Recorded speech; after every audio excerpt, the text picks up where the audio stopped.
ओम नमः शिवाय. श्री स्वामी समर्थ. आपल्या सर्वांचे माझ्या यूट्यूब चॅनलवर अगदी मनापासून स्वागत. स्वामी महाराजांच्या कृपेने आपल्या सर्वांच्या सर्व इच्छा मनोकामना पूर्ण होत ही स्वामींच्या चरणी प्रार्थना करते आणि आपल्या आजच्या या नवीन व्हिडिओला सुरुवात करते. महाशिवरात्री म्हणजे काय? तर पृथ्वीवरील 1 वर्ष म्हणजे स्वर्गलोकातील 1 दिवस. शिवरात्रीच्या एका प्रहरी विश्रांती घेतो. शिवाच्या विश्रांती घेण्याच्या काळाला महाशिवरात्री असं म्हटलं जातं. शिवांच्या विश्रांतीच्या काळात शिवतत्वाचे कार्य थांबते, म्हणजेच त्या काळात शिव ध्याना अवस्थेतून समाधी अवस्थेत जातात.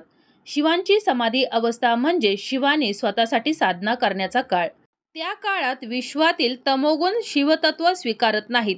महाशिवरात्रीच्या अनेक दंतकथा असल्या तरी देखील महाशिवरात्रीचा दिवस शिवभक्तांसाठी अतिशय महत्त्वाचा असतो. असं म्हणतात की या दिवशी महादेवाने शिवलिंगाचे रूप धारण केले होते आणि या दिवशी भगवान शिवांची कृपादृष्टी आपल्यावर राहावी, आपल्या कुटुंबावर राहावी यासाठी या महाशिवरात्रीचा उपवास केला जातो. भगवान शिवांची आराधना केली जाते. या दिवशी उपवास करत असताना अनेक नियमांचं पालन केलं जातं.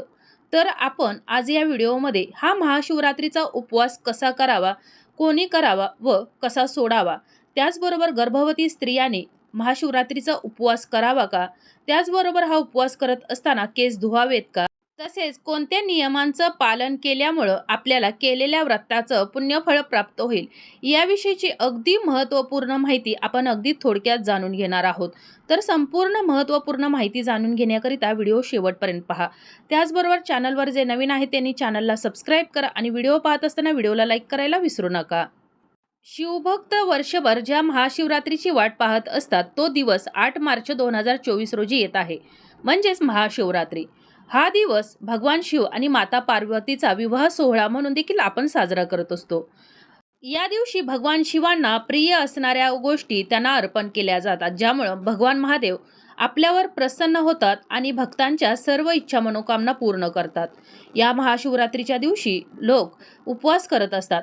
उप म्हणजे जवळ आणि वास म्हणजे वास्तव्य. याचा अर्थ देवासाठी केलेला उपवास म्हणजेच परमेश्वराच्या जवळ राहणे.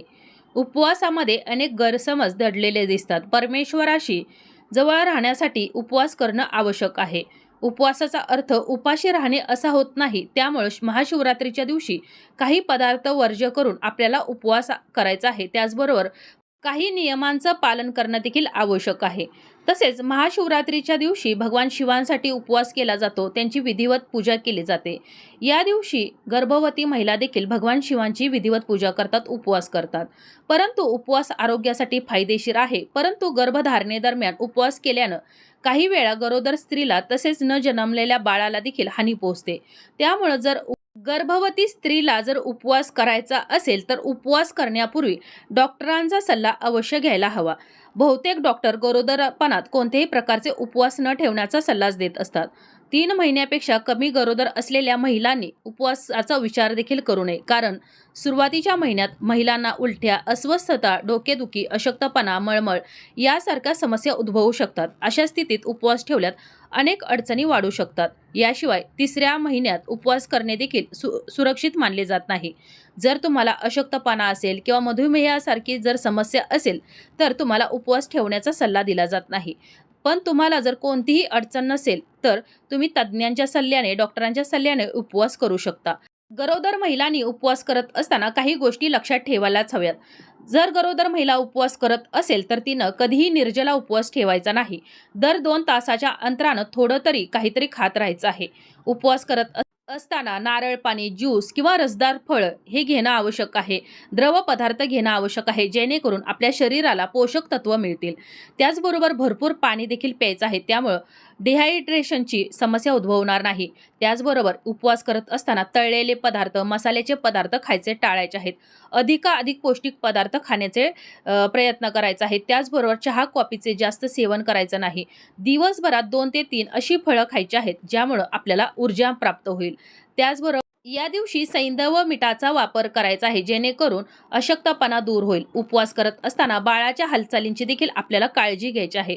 तुम्हाला जर काही त्रास जाणवला तर अपचन, बद्धकोष्ठता, मळमळ, उलट्या, थकवा, डोकेदुखी, चक्कर येणे, रक्तदाब आणि हृदयाचे ठोके कमी होत असल्यास उपवास ठेवू नका. अशा स्थितीत लगेचच डॉक्टरांचा सल्ला घ्यायला हवा. त्याचबरोबर साखर, किंवा मीठ जास्त खाऊ नका, कारण ते आपल्या शरीरातील पाणी काढून टाकू शकते.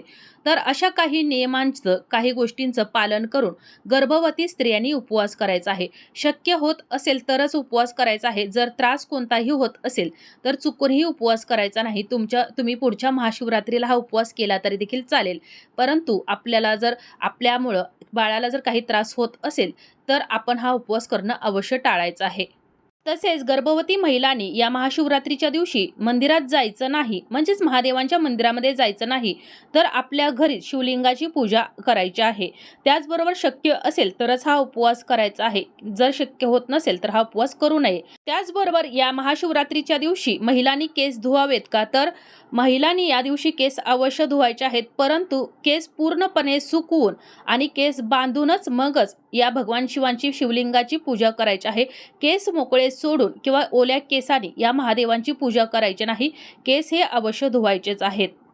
केस धुतल्यानंतर व्यवस्थित बांधून मगच आपल्याला भगवान शिवांची पूजा करायची आहे, व्रत करायचं आहे.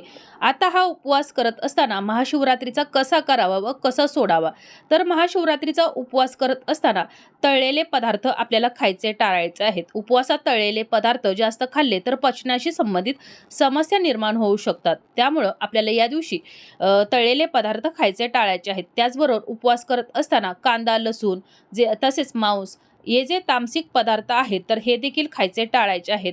त्याचबरोबर आपल्याला या दिवशी जे सैंधव मीठ म्हटलं जातं तर त्याचा आपल्या उपवासाच्या पदार्थामध्ये आपल्याला वापर करायचा आहे. आपण जे रोज पांढऱ्या रंगाचं जे मीठ वापरतो आपल्या जेवणामध्ये, तर त्या मिठाचा या दिवशी वापर करायचा नाही. तर आपल्या सर्व उपवासाच्या पदार्थामध्ये सैंधव मिठाचा आपल्याला या दिवशी वापर करायचा आहे. त्याचबरोबर बहुतेक लोक उपवास करत असताना अनेक वेळा चहा, कॉफी सतत पीत राहतात. यामुळं आपल्या आहारात कॉफींचे प्रमाण खूप जास्त होते. यामुळे उपवास करत असताना तुम्हाला उलट्या, मळमळ, निद्रानाशाची तक्रार देखील होऊ शकतं. त्यामुळं तुम्ही हा उपवास करत असताना चहा आणि कॉफी जास्त प्रमाणात पिऊ नये. त्याचबरोबर उपवास करत असताना जर आपलं स्वतःचं शरीर निरोगी ठेवायचं असेल तर आपल्याला या दिवशी ताजी फळं अवश्य खायची आहेत. फळामध्ये फायबरचे प्रमाण जास्त असते आणि त्यामुळं तुम्हाला अशा प्रकारची जर फळं खाल्ली तर तुम्हाला भूक जास्त लागणार नाही. त्याचबरोबर उपवास करत असताना सफरचंद, केळी, संत्री, डाळिंब यासारख्या फळांचं आपण सेवन जास्तीत जास्त करायचं आहे. यांचं सेवन केल्यानं तुम्हाला दिवसभर तुमच्या शरीरामध्ये ऊर्जा टिकून राहील. त्यामुळं आपल्याला अशी ही फळं खायची आहेत. त्याचबरोबर फळांचे ज्यूस किंवा थंडाई देखील या दिवशी अवश्य प्यायची आहे. त्याचबरोबर महाशिवरात्रीच्या उपवासात तांदूळ, गहू, बार्ली, बाजरी, मका इत्यादी जी धान्य आहेत तर ती खाल्ली जात नाहीत. त्याचबरोबर हरभरा, राजमा, वाटाणे ह्या ज्या भाज्या आहेत तर त्या देखील खायच्या नाहीत.